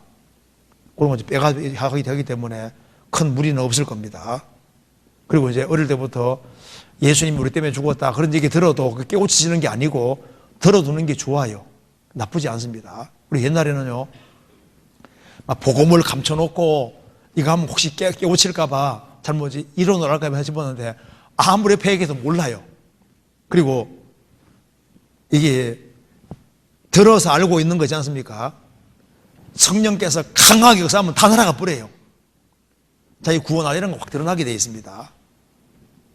걱정하지 말고 이게 듣게 하는 건 대중 집회식으로 듣게 하는 거잖아요. 어린 청구자 듣게 하는 것은 그 별 문제 될 게 없어요. 그리고 듣게 하는 가운데 그 하나님 계신 걸 알게 해주고 그렇게 해서 이제 밭을 가고 이렇게 해서 스스로 있지 않습니까? 구원받고자 하는 마음이 생겨야 되는데 그 하나님 계신 것이 아주 확실해지면은 나이가 어리지만 구원받기를 정말 갈망하는 사람이 있습니다. 6살 된 애가 구원받는 경우도 있습니다. 구원받더라니까요. 받을 수 있어요. 그러니까 나이는 사람마다 차이가 나지 않습니까? 이제 사람마다 지각의 차이가 있기 때문에 그래도 집회가 있을 때 듣게 해주고 하는 것이 필요한데 또 이제 막 억지로 듣게 하여 반발심이 생기는 건 아닌지 궁금합니다. 그런데요, 어릴 때는 어머니, 아버지가 권위가 있기 때문에 듣게 하면 순순히 잘 들어요. 근데 좀 나이가 들어가면서 조정 좀 하더라도 어릴 때 너무 자주 듣게 하는 것이 아닌 한에는 큰 문제는 안 생길 겁니다. 그래서 어릴 때부터 하든 간에 하나님께 기대게끔 만드는 것이 이게 참 숙제고 이게 참 중요한 문제입니다. 그래서 전도집회를 듣게 하는 건 그 문제 될 거 없어요. 큰 문제 없을 겁니다. 시편 71편 보시겠습니다.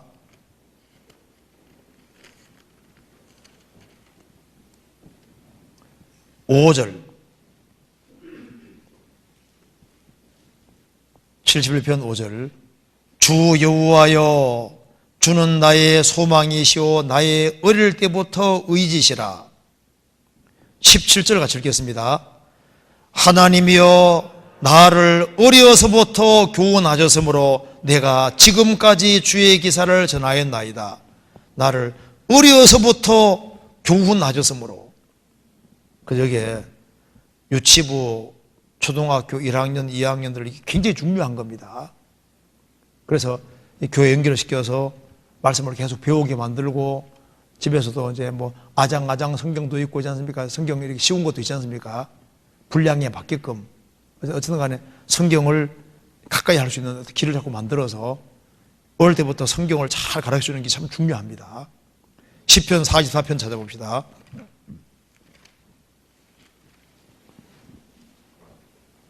(44편) 1절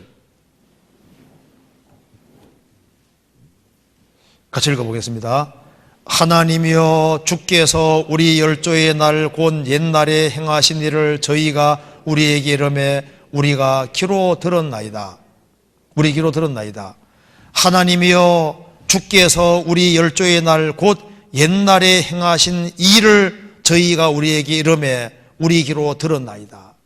그래서 이스라엘의 선조들, 조상들, 그리고 부모님들은 하나님이 이스라엘에게 행하신 일을 자녀들에게 열심히 얘기해서 열심히 듣게 만들었습니다. 그래서 이제 많이 들어왔는데 나중에 이게 체득이 되는 거예요. 아, 그게 그 말이구나 하고 이제 나중에 깨달아지고 하는데, 일단은 가르쳐 놓는 게 필요하고, 우리 교회 좋은 점 중에 하나가 반복입니다. 반복. 전도회 반복이잖아요. 이 반복에 듣는 게 아주 중요한데, 시간이 지나가면 그게 다 효과가 나타나게 돼 있습니다. 그래서 너무 어릴 때는 자녀를 구원시키려는 욕심으로 자신이 직접 복음을 막 주입하다시피 이렇게 하면요, 그게 이제 이게 정답이대 하면서 있잖아요. 막 옆에서 누가 개인 코치를 이렇게 해주는 식으로 하면요, 그러면 이제 안 받았으면서도 받은 척 이렇게 할 수 있잖아요. 그런데 이제 같이 모여서 이렇게 할 때는요, 뭐 이제 복음 얘기해주고 해도 이제 그렇구나 하고 준비 안 되면 깨우치지를 않아요. 그래서 너무 어릴 때는 개인 상담 같은 건 안 시키고 그냥 듣게 하는 건 괜찮은데, 너무 어린 애를 이제 개인 상담 시켜가지고 막 그 볼 찬뜩 줘가지고 이제 이렇게 하는데 주입식이 돼가지고 나중에 아닌 경우도 생기고 하는데, 너무 어릴 때는 그냥 말씀 듣게끔 하고 끝나는 식으로 해서는 별 문제 될 게 없더라고요. 별 문제 없을 겁니다.